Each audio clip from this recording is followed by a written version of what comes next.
बिस्मिल्लाहिर्रहमानिर्रहीम। एक और नई वीडियो के साथ पाकिस्तान अपडेट्स में आप तमाम दोस्तों को खुशामदीद कहता हूँ। क्या पाकिस्तान का शाहीन 3 मिसाइल, जो कि इस वक्त पाकिस्तान की मिसाइल सफ में सबसे ज्यादा लंबी रेंज का हामिल मिसाइल है, उसको इन फ्लाइट कंट्रोल करने का कोई सिस्टम मौजूद है? यानी लॉन्च हो जाने के बाद क्या पाकिस्तान की आर्मी या स्ट्रेटेजिक कमांड फोर्सेस पाकिस्तान के इस मिसाइल को टारगेट तक पहुंचने से अगर रोकना चाहें तो क्या रोक सकते हैं?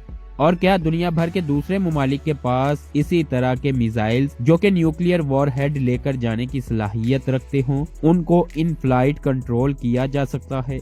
खास तौर पर अगर मिसाइल लॉन्च हो जाने के बाद हालात यकसर तब्दील हो जाएं और जंग ज़दा दोनों ममालिक के दरमियान किसी तरह का समझौता तय पा जाए, तो फिर लॉन्च हो चुके मिसाइल को कैसे रोका जा सकता है? पाकिस्तान का शाहीन 3 मिसाइल भी मल्टी स्टेज मिसाइल है और तकरीबन ICBMs की टेक्नोलॉजी से ही लैस है। अगरचे ICBMs बैनुल बर्रे आज़मी मिसाइल होते हैं और इनमें ज्यादा फासला तय करने की सलाहियत मौजूद होती है, लेकिन 3000 किलोमीटर से 12000 या उससे भी ज्यादा रेंज के हामिल मिसाइल्स को तकरीबन एक ही किस्म के ट्रैकिंग सिस्टम से ट्रैक किया जाता है। अगरचे पाकिस्तान की तरफ से कभी ये बात नहीं बताई गई कि पाकिस्तान के इन मिसाइल्स को लॉन्च हो जाने के बाद रोका जा सकता है या नहीं, लेकिन दूसरे ममालिक खासतौर पर अमेरिकन मिसाइल्स को देखते हुए ये अंदाजा लगाया जा सकता है कि शाहीन 3 मिसाइल को भी अमेरिकन जोहरी वॉरहेड लेकर जाने वाले मिसाइलों की तरह ही डिजाइन किया गया है। हर मिसाइल मिलिट्री और सियासी बैक्स के जरिए ही तयशुदा अहदाफ को निशाना बनाने के लिए लॉन्च किया जाता है। अगर सीधे और साफ अल्फाज में ये बात की जाए कि किसी भी मिसाइल को फायर करने के बाद रोका जा सकता है, तो यही कहा जा सकता है कि ऐसे मिसाइलों के लिए फिर कुछ नहीं किया जा सकता। ये उस चीज को निशाना बनाएगा जिसके लिए इसे लॉन्च किया गया था, जब तक कि कोई एंटी बैलिस्टिक मिसाइल इसे रास्ते में ही ना रोके। लेकिन अब नए और जदीद मिसाइल्स में ऐसे सिस्टम्स लगाए जा रहे हैं जिनकी कारकर्दगी तो महदूद है, लेकिन जिस मुल्क का ये मिसाइल होता है वो चाहे तो इन मिसाइल्स को फिजा में ही तबाह करने की सलाहियत रखता है।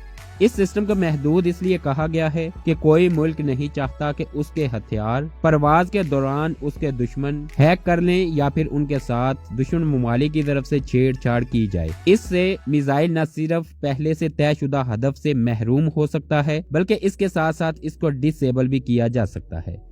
इसलिए मिसाइल एक बार लॉन्च हो जाने के बाद किसी भी किस्म के सिग्नल से अलग थलग कर दिया जाता है।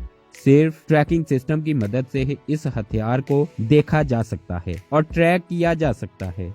इस पर कोई कंट्रोल नहीं होता, यानी तयशुदा टारगेट से इस मिसाइल को हटा दिया जाए या फिर इसको किसी दूसरे टारगेट की तरफ मोड़ दिया जाए। लेकिन अब ऐसे मिसाइल्स में जो महदूद सलाहियतों का हामिल सिस्टम लगाया जा रहा है, वो सिर्फ इतना कंट्रोल ही देता है कि इन मिसाइलों को परवाज के दौरान एक मखसूस हालत में तबाह कर दिया जाए, क्योंकि एक बार जब मिसाइल लॉन्च होता है तो डाटा वक्फे वक्फे से डाटा सेंटर में यानी अपने लॉन्च सेंटर में पहुंचाना शुरू कर देता है और फिर डाटा ट्रांसफर करने का यह सिलसिला परवाज के इख्तिताम यानी टारगेट तक पहुंचने तक और टेलीमेट्री सिस्टम के जल जाने तक जारी रहता है। अगर मिसाइल तयशुदा टारगेट से भटकाना है तो फिर उस टेलीमेट्री सिस्टम को फ्लाइट के दौरान ही तबाह करना पड़ता है। इसलिए शाहीन 3 जैसे मिसाइल्स को इन फ्लाइट रोकना या फिर टारगेट से हटाना मुमकिन नहीं है।